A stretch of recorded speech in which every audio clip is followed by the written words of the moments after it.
Thank you, Diane. She used the word parent a lot, which is so important, which is one of the reasons we're here. And so we're going to invite next three wonderful mothers to come up and say a few things. First, Jenna Ray and Lisa Fink and Lisa Hudson. If you'll join me here, and let me go ahead and introduce these three wonderful people here. Jenna Ray, of course, organized all of this. Many of you know her. And she's leading the Opt-Out Arizona movement. Lisa Fink, come on up. I see you out there. Okay, Lisa Fink is an outstanding charter leader. She's the founder and the board president of Adams Traditional Academy and Jefferson Traditional Academy in Glendale. And so if you're in Glendale and you don't have your children, K-12, in one of those schools, you're missing out on a great education. You need to be in there. Okay, and then we have Lisa Hudson, who is probably the expert in the nation on data privacy. How's Zephyr set up? But more important, each of them are mothers of children in our education system here in Arizona. And their voice is powerful, it needs to be heard, and so without further ado, we're going to invite Jenna and then the Lisas afterwards. Jenna? Okay, so obviously my name is Jenna Ray, and I created the Opt-Out AZ movement. The reason why I created it was basically there was a psychologist in Utah. His name is Dr. Gary Thompson, and he has been fighting Common Core. So it's three things: Common Core standards, it's the high stakes testing, and also the data mining of our children. And he said that he realized that the only way we can really get out of this is by opting our children out and fighting back and standing up and saying, I am not going to take that test. We're not going to allow my children to take that test. And so you have to stand strong and say, no, we're not going to do that. And the other way is that through what Representative Fincham said is that we can also fight it legally by suing the U.S. Department of Education and also the Arizona Department of Education and saying, no more data mining of our children and no more sharing with third parties. And also the U.S. federal government should not have access, the U.S. Department of Labor and also the U.S. Department of Education should not have access to personally identifiable information because that's a violation of Fourth Amendment rights. So basically I started the Opt-Out AZ movement here. And when I started this, it grew so fast. I had so many parents saying, yes, I want to opt out. Yes, I want to do this. And they went to their schools and they gave them nice opt-out letters. And the school said, well, you don't have a right to opt out. They said, well, okay, then we need to refuse. You don't have a right to refuse. And then they said, well, okay, well, if my child attends, then I don't want them to take the test. And they said, no matter what, your child's going to have to take that test. And I started thinking, well, what are you going to do? Are you going to grab that child's hand and start writing the answers for them? I mean, what exactly are you going to do to force this? And I thought, man, are we in the United States of America or what now? And the Star-Spangled Banner, I mean, our founding fathers fought for so much. Over 220 years ago, our founding fathers knew that we had God-given rights. It's not taught in schools anymore that we have natural God-given rights to choose for ourselves. And if there is something detrimental to your child, such as this high-stakes test and the data that's being collected, we have the right to refuse that. And no matter what any attorney general says, and that no matter what opinion is given, we have that right. But I still have parents saying, well, they said I don't have that right. Just because it's not listed and declared exactly every single right does not mean you do not have the rights. Our founding fathers were concerned when they put in the Bill of Rights into the Constitution that our government would take that and say, oh, well, these are the only rights you have. Outside of that, you don't have a right. And so, but that's not true. If we actually learn the purposes and what their thoughts and their feelings and how our country was established, that was all established 100% on natural rights. But most people don't understand that today. I am almost 40 years old this year here, and my generation wasn't taught that. Raise your hand if you were taught about natural rights in your school. Raise your hand if you're under 40 and you were taught about natural rights in your school. No, absolutely not. And so my message is to parents that, and I would like all of you to tell parents, opt your children out, fight back, donate to It's My PII so we can also fight this not just legislatively, but legally. and we can fight this all the way through and stand up for our constitutional rights. Thank you very much.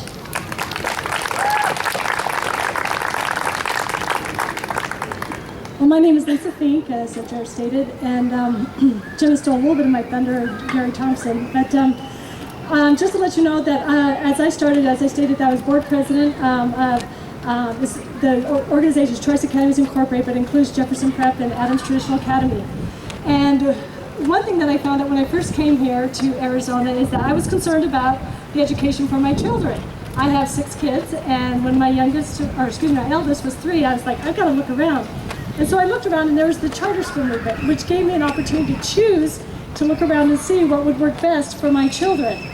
And so I was excited about that, and I made a choice. Well, things worked out, and so I had the opportunity to start a charter school. And one of the things we did is that we looked at scientifically proven, time-tested, and then also back to the original intent of the founders of what education should be. And it's not college and career readiness.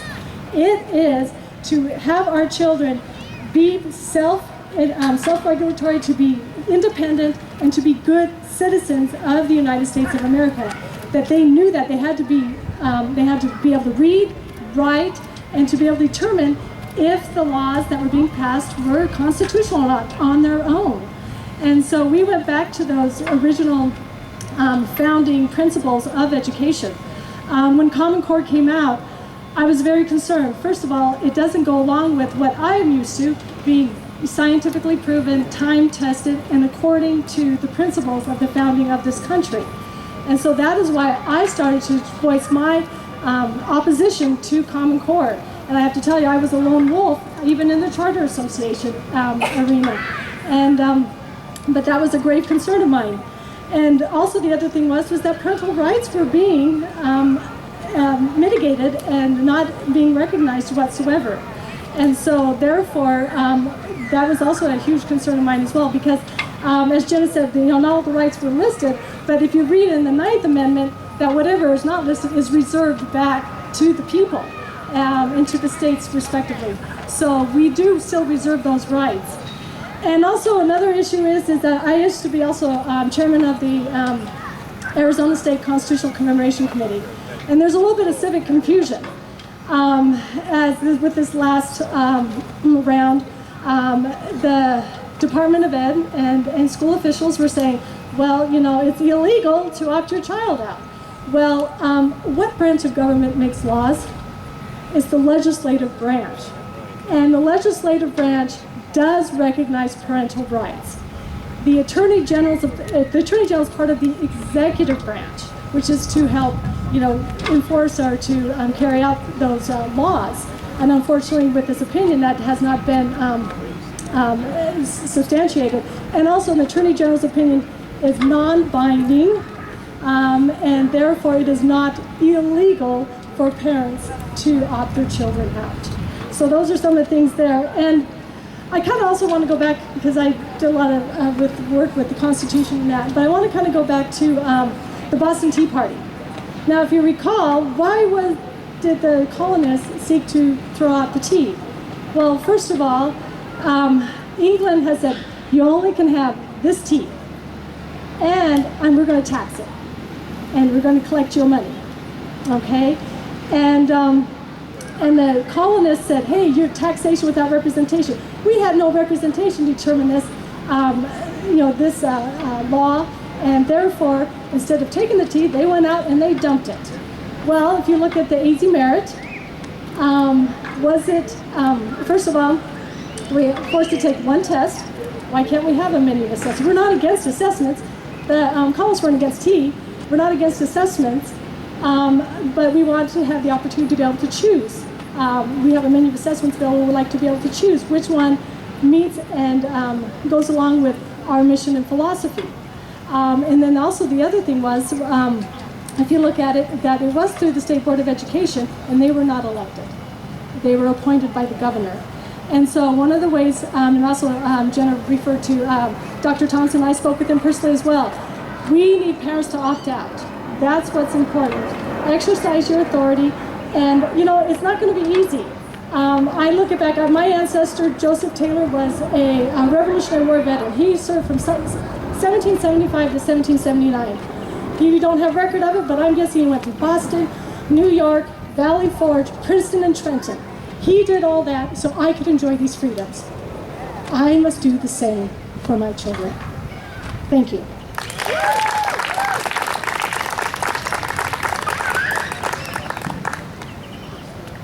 Okay, those are tough acts to follow. Thank you, ladies. And I'm also watching the weather, so I'm not sure how much I want to talk here. But I just have a couple things to say. My chief interest in Common Core, of course, it's standards. I say right now, I am a private school parent, and a lot of private school parents think this doesn't affect us, and it does, absolutely. But one of the things that is most interesting to me and the most frightening to me, I guess, is the data mining and the data collection of our students. These are kids. These are kids from preschool to college, what now it's post-grad. But these are as far down as preschoolers that they want their information. And I'm gonna scare you guys a little bit. I'm not gonna tell you the mechanisms about how they collect and how it began and what the government has done. But the information that they're trying to get from kids, not just here in Arizona, but this is a national problem. And I want you to just imagine this scenario. Not that all of it's happening here, but it's happening in bits and pieces around the country. So imagine that your child gets on the school bus, and many children now carry a school ID that's microchipped. They can scan that microchip when they get on the bus, and guess what? The school knows that they've gotten on the bus. They know when that child gets to school. They know what bus stop they got on, first of all, and then they can send an email to a parent saying, your child is here. Now, it all seems fine and good. It's all safety related. We want to know that our kids get to school safely. But that information all goes into the school database, the state database, which is the state longitudinal data system, which, by the way, is 100% funded by the federal government. I digress when people say, well, why would the federal government want that? And I say, whatever the government pays for, the government wants something back. And that information is contained in that data system. So now we've got the kid at school. That scan card, if this child leaves the building, teacher knows about it. If the child leaves the grounds, teacher knows about it. If the child is absent, the teacher knows about it. And then all that information goes into a permanent record. At lunch, if your child buys a mini cheeseburger at lunch, they can scan that through where they go to pay. Not only does their account balance come up, but also any allergies your child might have. There is so much information contained in your child. Your child is a walking mine of data. I'm going to read to you just real quickly. I'll put this down. Jose Ferreira, I'm not sure if I'm pronouncing his name correctly. Olga, is that? Ferreira. He's the CEO at Newton, which is a company that analyzes more data and gathers more data. It's kind of frightening. Jose said, we literally know everything about what you know and how you learn best, everything. And they're talking about students in that way. He says, we have 5 orders of magnitude more data about you than Google has. He says we literally have more data about our students than any company has about anybody else and about anything, and it's not even close. Education is the most data mineable industry in the country, and also second most hacked, if anybody's curious about that, after only healthcare is first. But so now your child's had lunch. Now your child goes into a classroom. Your teacher keeps track of that child digitally. They have an iPad. They keep track of attendance, tardiness, and now that we've all moved to this, the positive behavior interventions, this PBIS, where teachers now keep track of, is your child antsy in their seat? Are they misbehaving? Are they attentive? Are they helpful? And all of that goes into the database as well. So what's happening basically is the dots are being connected. And this is creating a permanent record about your child, a child in California, a child in Idaho, that will follow that child K through 20, which is post-grad, and most likely into the workforce, because that's what the Department of Labor and the Department of Defense want.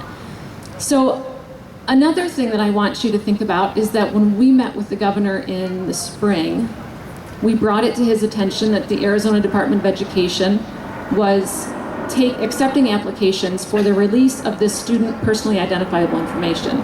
We have the contracts, we know that they're being submitted, we know that the Department of Education is reviewing them, and they're releasing information. They won't tell us what, but we know it's being done. So we informed the governor about this. He seemed a little shocked, and he said he would look into it. And just this past September, we had a luncheon where the governor was in attendance, and I asked the governor what, since that time, what if anything he had done to protect the Arizona students. Because one of his big platforms is I'm gonna protect kids. I'm gonna protect Arizona students to make sure that they get the best education, that they're. So I said to him, what if anything have you done? And it was sort of one of those crickets in the room thing. And he referred to another duly elected official, and that was it. So you put 2 and 2 together there. What has the governor done? Nothing. The governor is the chief executive of this state. If he wanted to put a stop to the collection and release of personally identifiable information, he could. He hasn't. We need to put the pressure on the legislature, the governor, to act. Something must be done. And we will do that legislatively. I mean, I know a lot of our elected officials here today are very much in support of privacy legislation. I would challenge any of them here to vote against privacy legislation, because this isn't a partisan issue. These are our children. This is our greatest natural resource. They are God-given. We are here to take care of them while they are here on this earth. And the only way we can do that really is standing up for them, defending them against a government that wants to take them from us incrementally. And so I would say each and every one of you, be on the phone to your legislators, your representatives, your senators, and let them know this is unacceptable. We want this stopped, and we want it stopped now. So thank you very much.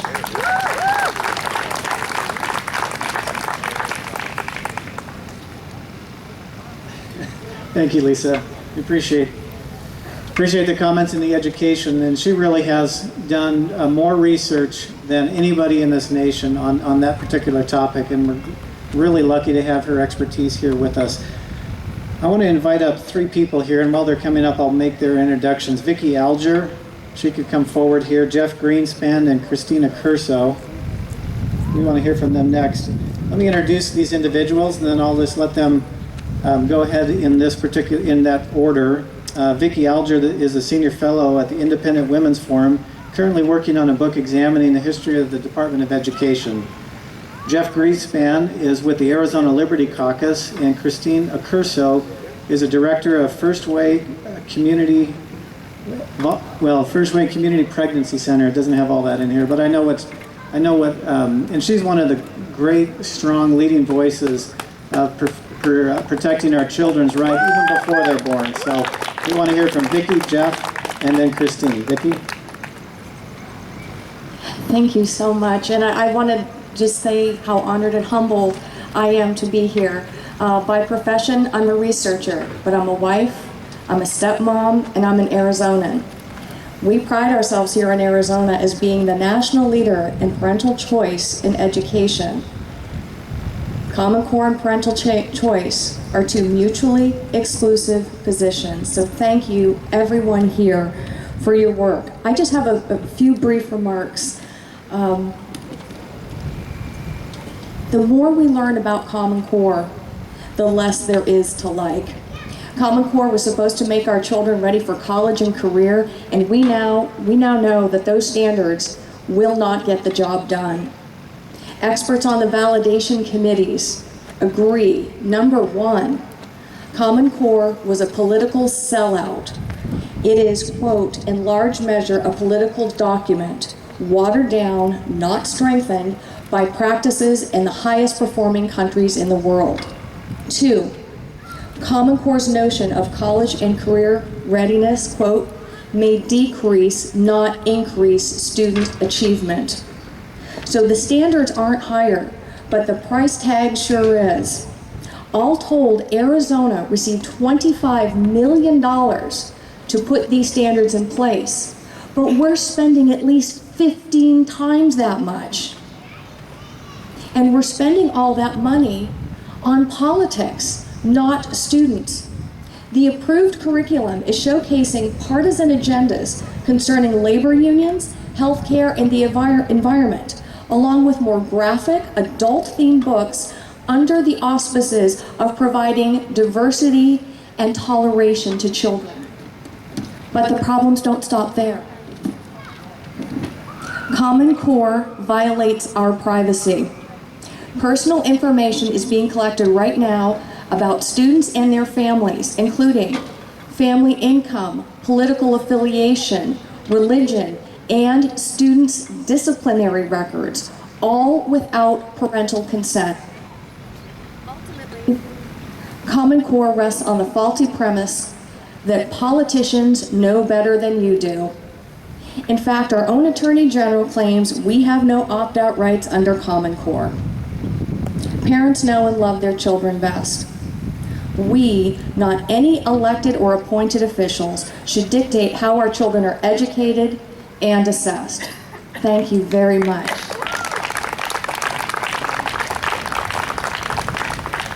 Hi, my name is Jeff Greenspan, and I'm here representing a group called Arizona Liberty Caucus. That's ArizonaLibertyCaucus.org, and I feel very honored to be here as well. I want to first call out those politicians who are present for their bravery in what they've done to oppose Common Core and protect our students' privacy. And so I hope what I'm about to say does not apply to them. I know for certain ones it doesn't, but Mark Twain once said that politicians are swine. You cannot reason with swine, you must hit them on the nose with a stick. And so my message is a little less uplifting. Arizona Liberty Caucus are the bad boys of liberty politics in this state. We're 20,000 people strong statewide, and that's ArizonaLibertyCaucus.org. Make sure to visit us. When politicians fear us, then we've done our job. Politicians want to avoid pain, and when we bring that pain, then we've accomplished our goal. Excuse me. Okay? So we want you to visit. Now, we're against Common Core. And, you know, the curriculum is only the tip of the iceberg, right? I have kids, and I'm responsible for what my kids learn, Common Core or not. I'm going to teach them what I'm going to teach them one way or the other. But what makes me ill is the data. And we've talked about it several times. We've talked about that it goes to the Department of Defense, Department of Education, Department of Labor. That's not the only place it goes. It goes to private contractors. All these systems that are built for tracking are built by private contractors and subcontractors of subcontractors. And it's they who control the data. Why, do you ask? Why? Why do they want this data so bad? Well, selling the curriculum makes millions of dollars for the curriculum vendors. But the data that they have is worth billions of dollars. Billions of dollars. And all they have to do is one company go bankrupt, and then who do you sue? When the data is released, who do you sue? When a subcontractor goes bankrupt, but the database goes to their new entity, who do you sue? Who did it go to? You don't know. There isn't anybody to sue. And there's no case you can bring. There's no standing that you would have to get that data back or protect it. There is no way to protect that data. When it's gone, it's gone. And so there should be no personally identifiable information. And so we support this, it's mypii.org, very strongly. And we will be approaching politicians to make sure we have very, very strong data protections, which means no personally identifiable information. So thank you very much, ArizonaLibertyCaucus.org. Thank you for the organizers of this wonderful event, and until next speaker. Good morning. My name is Christina Curso. It's a privilege to be here with all of you today. Parental rights are extremely important. And because our families are breaking down, we're not standing up. Many of us in this audience fought against Planned Parenthood to get them out of Tempe Union High School District. For a year and a half, 5 parents total of that district came in a year and a half's time. Well, on either side combined. Parents are not involved. It's extremely important that we talk with our neighbors and our friends and get them activated. There is an apathy when it comes to politics. It's really important we start looking at our children. I stand here today, most importantly, as the mother of 3, and I have a right to speak for those 3, and I will right now. We have an opportunity and a responsibility, my husband and I, to form them in a virtuous place in our home.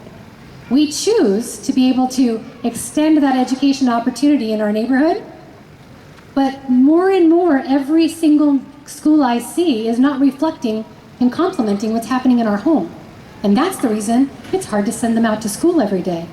Yes, we were in our district school because it's fun to go to school with the kids in your neighborhood. And then we couldn't. And so we tried charter schools. And then we couldn't. And then we're trying private schools. And some are there, but some we couldn't. So now one's homeschooled. And we're being stripped back and bringing our kids closer to home, which is not a bad thing. But we should be able to send our kids to our neighborhood school. And they should be able to not reflect exactly who I am, but at least complement my parenting. It's so important that we as a neighborhood, we as a town, I live in Gilbert, we as a state and us as citizens of the United States, remember the parent. And that's why I'm proud to stand here today with all of you who are parents and grandparents, because parental rights is important. And it's this, a lot of times it's the same beautiful faces I see in you fighting and fighting and fighting. Don't fight alone. Get a couple more people, and I'm talking about your next door neighbors in your family, to understand the issue, and don't make it big. Make it really practical so they can hear. Just bring one more person to these rallies, to this conversation, to the voting booth, to the hearings that we're going to need to be present at here, so that we can not take back, because we have in our own homes and control in charge of our children's education, but we can restore our voice. That's why it's so nice. The only time I think I'll ever like to hear my voice is right now. I'm in charge of my children's education, and my husband and I will make those decisions. And I encourage you, when it comes to parental rights, don't just make it a topic, make it your lifestyle. Thank you.